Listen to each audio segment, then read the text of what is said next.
Olá! Mais um episódio Saúde e Leveza com Andrea Bottoni. Estou aqui com Fernanda Prando Godoy. Nós, Fernanda, combinamos de falar um pouco sobre inteligência artificial em treinamentos e gestão de equipes na saúde. Fernanda, realmente um prazer te receber aqui. Você trabalha com design de aprendizagem e design instrucional já há um tempo e há muitos anos também com a educação. Vivemos em um momento em que a inteligência artificial está mudando a forma como aprendemos, trabalhamos e até nossos relacionamentos. Por isso, conta um pouco de você e conta um pouco também dentro deste contexto, na sua visão, como a inteligência artificial está influenciando o mundo dos treinamentos corporativos. Obrigada por me deixar estar aqui para a gente falar desse assunto. Mas eu vou começar fazendo uma pequena correção. Por favor. A inteligência artificial não está mudando a forma como a gente aprende. Ela está mudando a forma como se entregam coisas para as pessoas aprenderem. A forma como a gente aprende é sempre a mesma. Ou seja, primeiro eu identifico que eu não sei alguma coisa, e na verdade isso é muito automático, né? Sim. Eu percebo que eu não sei alguma coisa, aí eu começo a ensaiar sobre aquele assunto, começo a pesquisar e coisa e tal, daí a pouco eu estou fazendo, aí eu faço, eu quero ver se eu sei mesmo, eu faço mais algumas vezes, repito, e aí aquele negócio está introjetado, aí eu aprendi alguma coisa. Esse é o meu processo interno. Só que o que aconteceu até hoje é que a gente fez muito do que a gente chama de educação bancária, né, do Paulo Freire, lá de descer conteúdo. Desse conteúdo é a pessoa que se vira para aprender, né? Porque era a única forma que tinha, não era a única forma, mas é o jeito mais fácil, mais tradicional de fazer. O que acontece hoje com a inteligência artificial? Ela me dá milhares de possibilidades de formas de aprender. E ela faz uma coisa, eu sempre falei, eu errei tanto, que eu falava que a gente sempre ia preferir pessoas às máquinas. Errei tanto. Porque não, hoje eu prefiro conversar com um chat qualquer, com um GPT qualquer, porque ele conversa comigo de uma forma educada, e ele, se eu desenhar direitinho, ele me desafia, ele me faz aprender. Agora, se eu não usar da forma correta, também ele me faz ser burro. É horrível usar essa expressão, mas sim, a gente pode emburrecer bastante com a inteligência artificial, ou não, ou a gente pode usar isso para turbinar muito a nossa aprendizagem. E isso está muito nas nossas mãos. E vou te dizer, recentemente num congresso de treinamento, que acontece no Brasil, um grandão e tal, tinha um monte de empresas oferecendo soluções com IA. Falei, não, quero ver, o que temos aí? Todas elas, sem exceção, estavam trazendo soluções de IA para despejar conteúdo. Ou porque eles faziam filme usando IA, ou porque eles tinham um algoritmo que definia qual era o próximo treinamento que você devia assistir, mas tudo era sobre forma de te entregar um conteúdo e não forma de te ajudar a aprender. Eu vi muita forma de ensinar, mas não de ajudar a aprender. Entendi. Né? E acho que na área médica, então, na área de saúde, isso é mais crítico. Porque na área de saúde as pessoas tendem a se desumanizar para poder aguentar a dureza que é trabalhar na área de saúde, que não é nada fácil. Primeiro que você atende um monte de gente que está doente, que não está bem, tal. Então você tem uma carga maior. Segundo que às vezes a gente tem a falsa ideia de que se a gente se conecta muito com a dor do outro, a gente vai sentir essa dor, a gente vai sofrer junto. Eu preciso aprender um pouco mais sobre como não fazer isso. Então as pessoas tendem a se desconectar do humano. Com essas possibilidades de IA, da forma como a gente vem usando ainda, tendo a ficar mais distante ainda, porque está mais legal falar com a máquina do que falar com gente. É para refletir. Gratidão. Aí eu vou compartilhar com você que eu acho que muitos de nós olham para a inteligência artificial com um certo receio, come se fosse uma ameaça ao trabalho humano. E no caso dos treinamentos, ela pode ser uma aliada? É uma pergunta. Tem como a inteligência artificial ajudar a tornar o aprendizado mais eficaz e humano ao mesmo tempo? Eu já te respondo as duas dores, tanto a dos profissionais que estão com medo da IA porque ela pode substituir, quanto na educação, sim, ela pode funcionar para turbinar. E aí tem a ver com a forma como eu estou usando. E aí, outro dia eu fui fazer um exame e aí eu perguntei para a pessoa que estava fazendo exame, era de imagem, eu perguntei para a pessoa que estava fazendo exame se era ela que ia laudar. E a pessoa falou assim, não sou eu. Eu falei, então dá um recado para a pessoa que vai laudar, fala para ele laudar direitinho, porque se ele não laudar direitinho, a IA faz melhor que ele, né? Porque é esta a posição, eu vou ficando meio preguiçoso e eu começo a usar a IA para me substituir, eu mesmo estou fazendo isso. Entendeu? Porque eu começo a não ser tão bom naquilo que eu faço. Eu começo a não ser mais curioso, não ser mais crítico, analítico e tudo mais. Então, aí, se eu não faço isso, eu vou perder espaço para isso e isso vai ser uma ameaça para mim. Ali na educação, eu também tenho essa mesma dor. Porque as pessoas podem, se eu continuar fazendo as avaliações como eu faço hoje, copio e colo do ChatGPT e está pronto. Mas eu fiz um curso de IA para estudantes, né? E aí, entrevistando alguns estudantes, eu descobri alguns que têm práticas sensacionais para aprender mais.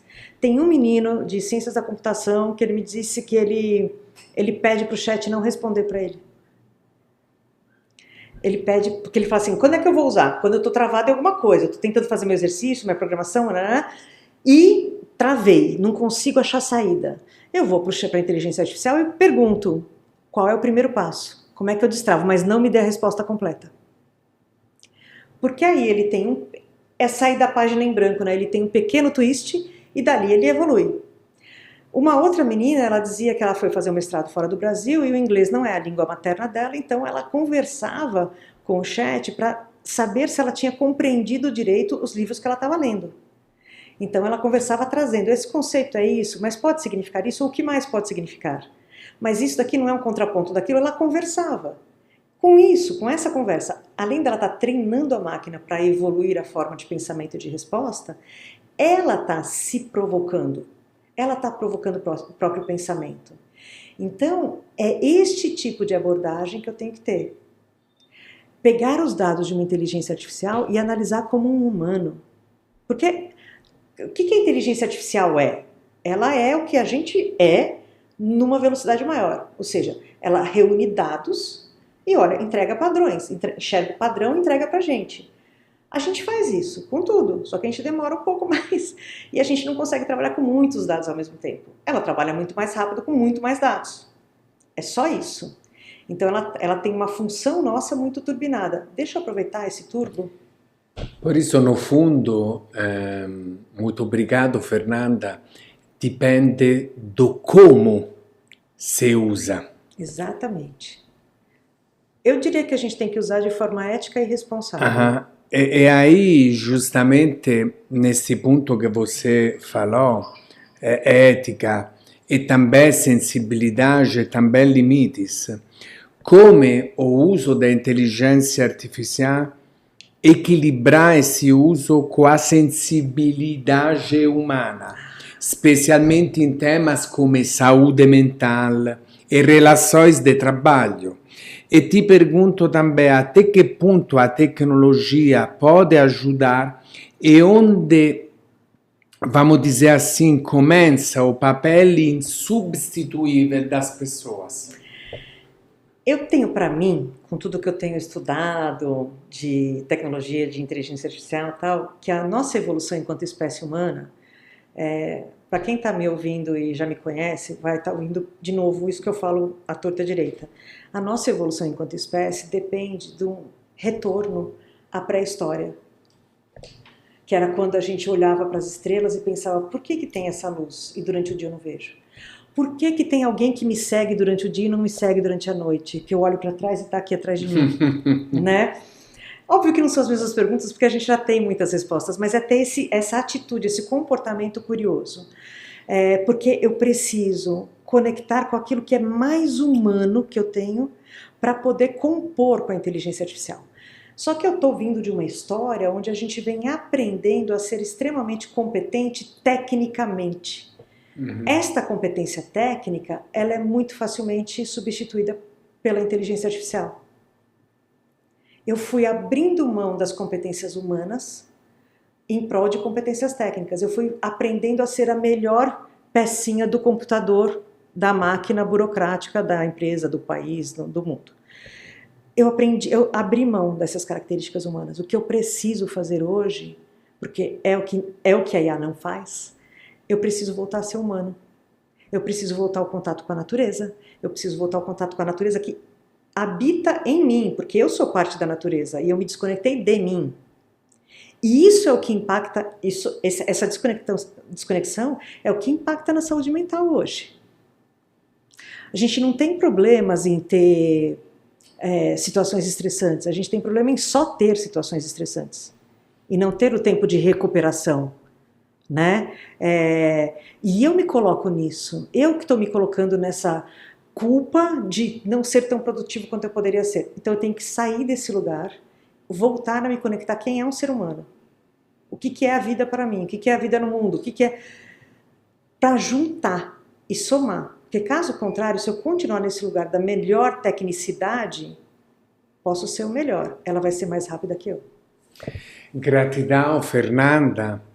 E quando falamos da área da saúde, os desafios são grandes. Alguns exemplos: plantões, alta demanda, pouco tempo, muita pressão.